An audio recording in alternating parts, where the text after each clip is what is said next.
이번에 설명해 드릴 게임은 대성당 캐시드랄입니다. 2인용 수상 전략 게임이고요. 자신의 건축물을 보드 위에 최대한 많이 올려놓는 플레이어가 승리하는 게임입니다. 간단히 설명해 드리겠습니다. 먼저 구성물 살펴보겠습니다. 먼저 보드판입니다. 10 곱하기 10 총 100칸으로 되어 있는 보드판이고요. 먼저 중립말입니다. 6칸짜리고요. 대성당입니다. 처음에 밝은색 말을 가지고 있는 플레이어가 아무데나 배치를 한 다음에 플레이가 진행이 됩니다. 자, 그 다음에 두 가지 색상 플레이어 말입니다. 14개씩이고요. 한 칸부터 최대 5칸까지 14개의 다양한 모양을 띤 타일을 가지고 시작합니다. 자, 이 타일의 총 합은 47칸입니다. 그래서 밝은색 47칸, 어두운색 47칸, 그 다음에 중립 6칸 하면 총 100칸이 됩니다. 그래서 이 보드판을 가득 채웠을 때 모두 다 채워지게 되는데 최대한 자신의 말을 보드 위에 배치하는 플레이어가 승리하는 게임이라고 보시면 될 것 같습니다. 자, 첫 번째 판은 밝은색 가진 플레이어가 중립말을 이렇게 배치했다면 검정색, 좀 어두운 색 말을 가진 플레이어가 말을 배치하면서 시작을 하면 됩니다. 자, 어디에 놓든 상관은 없고요. 당연히 겹쳐 놓을 수는 없고 원하는 위치에 배치를 하면 되겠습니다. 이 벽 쪽에 닿아도 상관은 없습니다. 자, 이런 식으로 모양에 맞게 배치를 하면 되겠습니다. 자, 이렇게 인접하게 놓아도 상관은 없습니다. 자, 원하는 위치에다가 이렇게 배치를 하면 되겠고요. 자, 마찬가지로 밝은색 플레이어 역시 자신이 가지고 있는 타일을 이런 식으로 원하는 모양대로 배치를 하면 되겠습니다.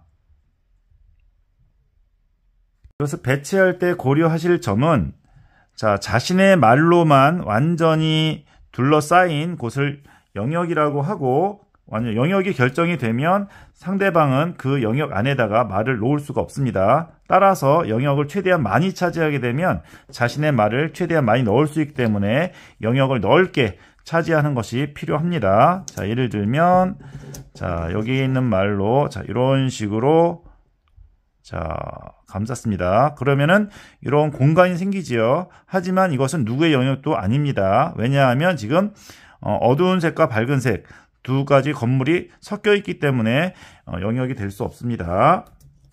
자, 이어서 중립말로 영역이 완성이 되어도 자신의 영역이라고 부를 수가 없습니다. 자, 예를 들어서 자, 이런 식으로 한번 배치를 해보겠습니다. 자, 그 다음 어두운 색 같은 경우에 자, 이렇게 한번 해볼까요? 자, 이렇게 한번 놓아 보겠습니다. 자, 이렇게 놓게 되면 자, 여기는 어두운 색 건물로만 완전히 둘러싸였죠. 그럼 여기에 있는 부분은 어두운 색 부분의 그 영역이 되는 거고요. 밝은 색 말을 놓을 수가 없습니다. 공간이 되더라도 여기에 이런 식으로 놓을 수가 없습니다. 자, 만약에 이렇게 놓여 있는 상태에서 만약 이렇게 놓여져 있었습니다. 이렇게 놓여져 있는 상태에서 이렇게 놓았다면 이렇게 놓아서 완전히 영역을 둘러쌌고 영역 안에 건물이 하나만 있습니다. 이런 경우에는 잡아서 자, 이 건물을 없애서 다시 주인에게 돌려줄 수가 있습니다. 이렇게 다시 돌려받은 타일은 다시 올려놓아서 활용할 수 있습니다. 좀 손해를 보겠죠. 이렇게 영역이 만들어지면 이 어두운색 플레이어는 자신의 턴 아무 때나 자신의 건물을 이렇게 또 배치할 수가 있겠죠. 자신의 영역을 많이 만드는 게 중요합니다. 자, 그 다음에 밝은색 플레이어 같은 경우에는 자, 이렇게 놓아 볼까요? 자, 이렇게 놓게 되면 자, 여기에 커다란 영역이 만들어졌느냐? 자, 영역은 안 됐습니다. 현재. 왜냐하면 여기는 꼭지점으로 연결되어 있기 때문에 영역이 완성되어 있지 않습니다. 꼭지점이 아니라 면이 붙어야 됩니다. 현재 같은 경우에는 완성이 되지 않았습니다. 자, 따라서 여기를 완성시키지 못하도록 방해를 할 수도 있습니다. 자, 이런 식으로 이렇게 붙여 놓으면 다음번에 여기에다가 연결시켜서 자 들어갈 수가 있겠죠. 여기는 상대방의 영역이 아니기 때문에 다음 턴에 이와 같이 들어갈 수가 있습니다. 자, 하지만 이 영역을 노란색 좀 밝은색 플레이어가 얻기 위해서는 여기를 막아버려야겠죠. 자, 이런 식으로 막든지 아니면 한 개짜리로 들어오지 못하도록 이렇게 닫아버리면 여기는 밝은색 플레이어의 영역이 되어서 어두운 색 플레이어가 들어갈 수가 없습니다. 이런 식으로 활용을 해 주셔야 되고요. 중립말 같은 경우에도 둘러싸게 되면 없앨 수 있습니다. 마찬가지로 자신의 건물로만, 자신의 말로만 둘러쌀 경우에 이 말을 제거할 수 있습니다. 제거된 것은 다시 활용하진 않고요. 옆에 빼두면 되겠습니다. 이어서 한번 계속 플레이 해보겠습니다. 자, 어두운색 플레이어 같은 경우에는 자, 이렇게 한번 놔볼까요? 자, 이렇게 한번 놔보고요. 자, 밝은색 플레이어 같은 경우에는 자, 이렇게 한번 놔볼까요? 자, 어두운색 플레이어 같은 경우에는 자, 이렇게 놓았다. 자, 이렇게 놓았다면 여기가 어두운색 플레이어 영역이 됐느냐? 자, 안 됩니다. 왜냐하면 여기 중립말이 있기 때문에 중립말로 이렇게 같이 합세해서 여기 영역이 되었기 때문에 여기 영역이라고 볼 수가 없습니다. 중립말이 아닌 자신의 말로만 둘러싸야 자신의 영역이라고 할 수 있습니다. 따라서 여기에 영역을 차지하지 못하도록 이런 식으로 회방을 놓을 수도 있겠죠. 자, 상대방의 말이 2개 이상 있으면은 잡을 수가 없습니다.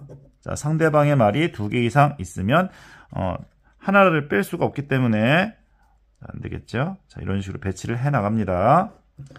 자, 이 공간은 영역이 안 되었기 때문에 부지런히 이런 말을 놓아서 자신의 말 개수를 줄이면 되겠습니다.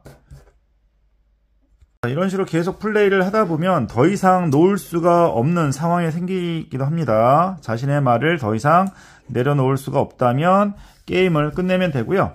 만약에 어느 한 플레이어는 놓을 공간이 없습니다. 큰 말만 있어서 놓을 수가 없어서 패스를 하게 되면 남은 플레이어만 계속 플레이를 진행하면 되겠습니다. 그래서 최대한 자신이 가지고 있는 말을 번갈아 놓은 다음에 남은 말의 개수를 확인합니다. 자, 예를 들어서 어두운색 플레이어는 이렇게 남았습니다. 이거는 아무데나 놓을 수 있으니까 이렇게 5칸이 남았고요. 5칸이고 그 다음에 밝은색 플레이어 같은 경우는 이렇게 2개가 남아서 6칸 이렇게 되었다. 그러면 1라운드는 이렇게 적게 남은 어두운색 플레이어가 승리를 하게 되었다라고 보시면 되겠습니다. 뭐 실제로는 더 이렇게 더 놓이겠지요. 그 다음에 두 번째 라운드 이어서 하면 되겠고요. 두 번째 라운드에서는 반대로 하면 되겠죠. 어두운색 플레이어가 중립말을 배치한 다음에 흰색 플레이어가 말을 놓으면서 시작을 하면 되겠습니다. 자, 두 라운드에 걸쳐서 게임을 한 다음에 요 타일의 칸수가 적은 플레이어가 승리를 거두게 됩니다. 자, 이렇게 게임을 해보니까 연상되는 게임이 있죠. 블러커스라고 하는 게임이 있는데 상대방의 영역에 들어가서 최대한 자신의 말을 많이 배치하는 그런 게임인데 그런 게임이 연상이 되지 않나 생각이 듭니다. 자, 원래 이 대성당이라고 하는 게임이 목재로 멋지게 만들어져서 소장용으로 굉장히 좋은 그런 게임으로 알고 있는데 저는 간단하게 종이로 만들어 보았습니다. 수업에 활용하려고 하고요. 3개 단원의 각 나라의 랜드마크를 여기에 표시를 해서 실제로 게임을 해가면서 각 나라의 랜드마크도 익히고 게임도 즐기는 효과를 좀 노리고자 합니다. 그 다음에 현재 저는 이게 좀 A4용지로 좀 작게 했는데 요거를 큰 사이즈로 만들어서 요 타일도 여기에 각 나라의 랜드마크를 좀 멋지게 새겨서 게임을 하는데 학생들이 요 게임을 즐겨가면서 각 나라의 랜드마크도 한번 관심 있게 볼 수 있도록 하고자 합니다. 나중에 완성이 되면 요 도안도 같이 한번 보내드리도록 하겠습니다. 2인용 수상 전략 게임 대성당 캐시드랄 간단히 설명해 드렸고요. 혹시 빠진 부분이나 더 보충할 사항 있으면 언제든 댓글 달아주시기 바랍니다. 모두 즐거운 보드게임 하세요. 감사합니다.